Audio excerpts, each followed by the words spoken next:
6 ദിവസം കൊണ്ട് ഭൂമിയെ സൃഷ്ടിച്ച ദൈവം വിശ്രമിച്ച 7-ാം നാൾ, ദ സെവൻത് ഡേ. 1,75,00,000 വിലമതിക്കുന്ന കള്ളപ്പണവും ഷാൻ, വിനു രാമചന്ദ്രൻ, എബി, സിറിൽ, ജെസി എന്നീ സുഹൃത്തുക്കളെ കുറിച്ചുള്ള അന്വേഷണവുമായി എത്തുന്ന ഡേവിഡ് എബ്രഹാം 6 ദിവസം കൊണ്ട് കണ്ടെത്തുന്ന രഹസ്യങ്ങളുമാണ് ഈ സിനിമയുടെ കഥ. ഡേവിഡ് എബ്രഹാമായി പൃഥ്വിരാജും, വിനു രാമചന്ദ്രനായി അനുമോഹനും, ഷാനായി വിനയ് ഫോർട്ടും, എബിയായി ടോവിനോയും, സിറിലായി പ്രവീണും, ജെസിയായി ജനനിയും അഭിനയിച്ചിരിക്കുന്നു. ആരാണ് David Abraham?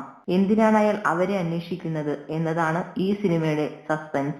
Mumbai police, memories എന്നീ സിനിമകൾക്ക് ശേഷം പൃഥ്വിരാജ് നായകനാകുന്ന കുറ്റാന്വേഷണ സിനിമയാണ് സെവൻത് ഡേ.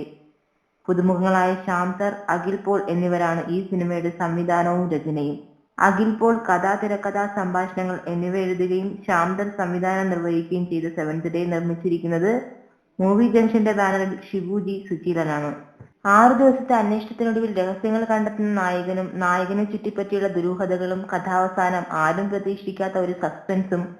ഇത്തരത്തിലുള്ളൊരു പ്രമേയം മലയാള സിനിമയിൽ പുതിയതൊന്നുമല്ലെങ്കിലും കേൾക്കുമ്പോൾ ഒരു ആകാംക്ഷ മനസ്സിലുയരുന്നു.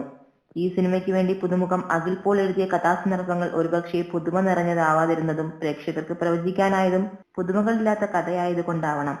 5 അംഗ സുഹൃത്സംഘം ചെന്നുപെടുന്ന പുലിവാലുകളും അതിനെ ചുറ്റിപ്പറ്റിയുള്ള ദുരൂഹതകളും അതുമൂലം അവർ അനുഭവിക്കുന്ന പ്രശ്നങ്ങളും അവസാനം നായകൻ അതെല്ലാം കണ്ടെത്തുന്നതുമെല്ലാം പ്രേക്ഷകർ എത്രയോ സിനിമകളിൽ കണ്ടതാണ്.